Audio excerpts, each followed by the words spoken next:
ঘাটা হয়ে এখনো পর্যন্ত কি সকালে আমি বিকেলবেলা 4টের সময় বেরিয়ে হরিদেবপুর গেছিলাম। কেআইপির যেসব কাজগুলো হয়েছিল দীর্ঘদিন ধরে রাস্তাগুলো খারাপ ছিল, সেই রাস্তাগুলো দেখতে গেছিলাম নিজের চোখে। বেশিরভাগই রাস্তা হয়ে গেছে, শুধু 75 নম্বর রুট এই জায়গাটা, ওখানে এখনো প্রজেক্ট চলছে। তো ওইখানটা রাস্তাটা খারাপ আছে, খারাপ মানে খোলাই আছে, কাজটা চলছে, পাইপটা এখনো লাগানো যায়নি। এছাড়া কেআইপির যে কাজগুলো আগের স্কিমে ছিল সব কাজই হয়ে গেছে এবং সবকটা রাস্তা খুব সুন্দর প্লাস্টিক রোড দিয়ে দেওয়া হয়েছে। এছাড়া কিছু কিছু জায়গায় যেখানে রেল জলের এখন প্রচণ্ডভাবে প্রায় মেঘ ভাঙা জল পড়ছে, 40 মিনিট জল এত বেশি পড়ছে যেটা 70-80 মিলিমিটার জল পড়ছে, সকালেও হয়েছে। সেসব জায়গায় পিচের রাস্তা রাখা যায় না। সেই সব জায়গায় যেখানে একটু জল জমে বা সাইডে জল থাকে সেসব রাস্তাও আমরা পেভার ব্লক অলরেডি শুরু করে দিয়েছি। 4 নম্বর তলায় সায়েন্স সিটির সামনে যেখানে ড্রেনেজ যে আমাদের নেই সেসব জায়গায় আমরা পেভার ব্লক স্টার্ট করে দিয়েছি।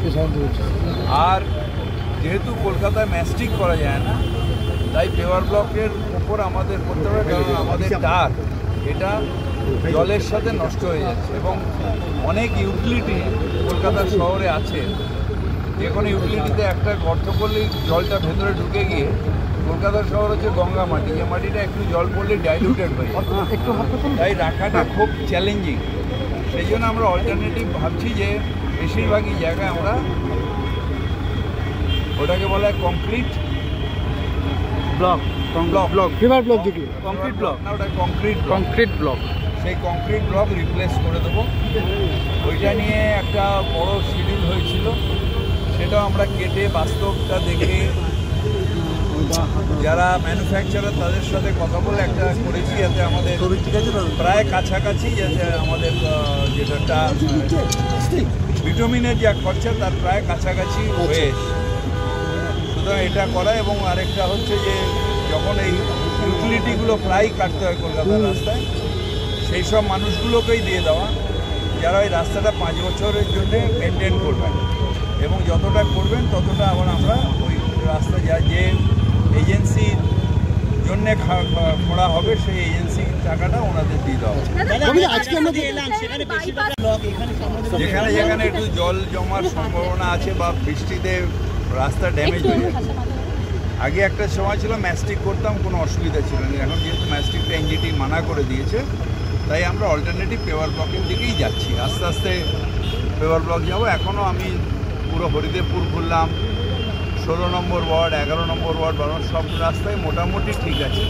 যেখানে প্রজেক্টের কাজ চলছে 2-1 জায়গায় রাস্তার কাজ বন্ধ আছে, বাদবাকি সব ঠিক আছে। এদিকেও আমরা এতটা এলাম, ঠিক আছে। এরপরে পুরো এটা ঘুরে সাউথ ক্যালকাটা ঘুরবো। রবিদা 114 নম্বর ওয়ার্ডের একজন সহনাগরিক আমাদের, তিনি আজকে আপনাকে হাতের কাছে কিন্তু অনুযোগ জানাচ্ছিলেন, বলছে যে সরকার যদি পুরুলিয়া, বাঁকুড়া, ঝাড়গ্রামে যে রাস্তা করতে পারে সেটা কলকাতা শহরে হচ্ছে। সেখানে ইউটিলিটি নেই, রাস্তার তলায় ইউটিলিটি নেই। কলকাতার বেশিরভাগটা আনপ্ল্যান্ড সিটি, যেখানে রাস্তার তলায় সব ইউটিলিটি আছে। আর একবার ইউটিলিটিতে যদি কোনো কারণে রিপেয়ার করতে হয় বা মারে, সেখান দিয়ে জলটাকে কোথায় যাবে, কোথায় গিয়ে মাটিটাকে সরিয়ে দেবে, যেটা হয়েছিল আমাদের বউবাজারে মেট্রো করার সময়ও, যে সেখানে জল ওর ভেতরে ঢুকে গেছিলো, সেটা কেউ জানতো না যে ওই জলটা এসে ওইখানে অলরেডি মাটি খুইয়ে দিয়ে ওর ভেতরে জল বসেছিল, এই জন্য মেট্রোর এত বড় একটা বিপর্যয় হলো। সুতরাং এটা আমাদের এইভাবেই আমার শহর কলকাতা, আমাদের প্রিয় শহর, সেখানে লড়াই করতে হবে। তবে আস্তে আস্তে পেভার ব্লক করে দিলে, যেটা বিভিন্ন শহরেও আমি দেখেছি, ইউরোপিয়ান সিটিতে বিশেষ করে যেখানে হেভি স্নো হয়, যে paver block is the only alternative, যেটা আমরা এখানে আস্তে আস্তে করবো। একটা বিষয়, সহনাগরিক আপনাকে হাতের কাছে পাচ্ছেন, অন্তত অভিযোগ জানাচ্ছেন, এর আগে তো কখনো এই জিনিস হয়নি যে অন্তত হাতের কাছে মেয়রকে পাওয়া যাচ্ছে। আমি মানুষের ফিডব্যাক নিতে চাই, সেই জন্য যারা এখানেও যে কেউ কথা বলতে আসে আমি ওয়েলকাম করি। আর আমি টক টু মেয়রে বসেও থাকি সেই কারণে, যাতে নাগরিকের সরাসরি আমি কমপ্লেন নিতে পারি এবং সেটা সুরাহ করতে পারি। এটা আমার মনে হয় যে এটা ওয়েলকাম করা উচিত, তার কারণ নাগরিকের জন্যই কলকাতা। আর আমরা মমতা বন্দ্যোপাধ্যায়ের যে শিক্ষা, সেই শিক্ষায় আমরা হলাম নাগরিকের সেবক, তাই সেবা করাটা কাজ।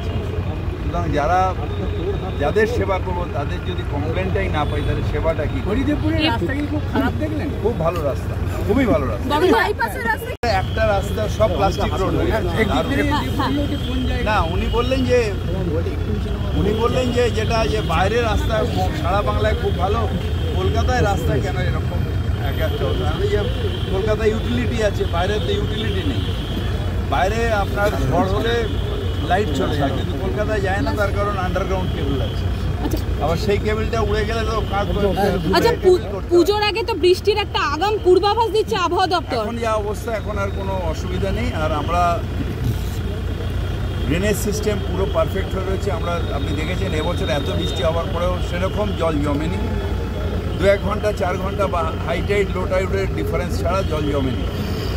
এখন আমরা ফুললি রেডি আছি যে মানুষকে কলকাতার যেটা আমাদের গর্ব, দুর্গা উৎসব, সেই উৎসবটা পালন করবে এবং আনন্দ করবে। Thank you.